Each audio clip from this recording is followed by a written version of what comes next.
मित्रांनो, आता प्रत्येकावरच अटॅक होत आहे. हा कसला अटॅक म्हणताय?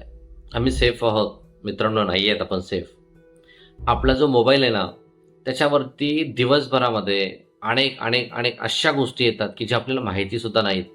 आपण क्लिक करतो आणि सायबर अटॅक तेव्हा स्टार्ट होतो मित्रांनो.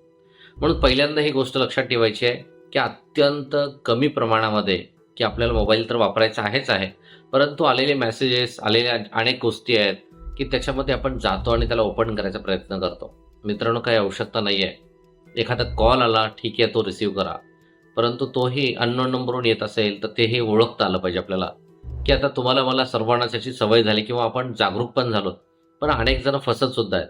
त्याच्यामुळे सायबर अटॅक होतोय, मेसेज येत आहेत, त्याच्यावर क्लिक करतोय आणि आपले पैसे जातात. आपलं बँक म्हणजे अकाउंट हॅक होतं. त्याच्यातून म्हणजे अनेकदा ह्या सगळ्या गोष्टी होत आहेत. म्हणून आपल्याला माहीत आहे आपण ही जागरूकता केली पाहिजे आणि ही जागरूकता ही आपल्यामध्ये पण असायला पाहिजे. नाहीतर आपल्याला सुद्धा कधी सुरुंग लावला हे कळणार सुद्धा नाही आहे. मला अनेकदा असे कॉल आलेले असतील, तर तुमचा अनुभव नक्की शेअर करा किंवा या संदर्भात आपण फसले आहात का? हे सुद्धा कमेंट बॉक्समध्ये नक्की सांगा.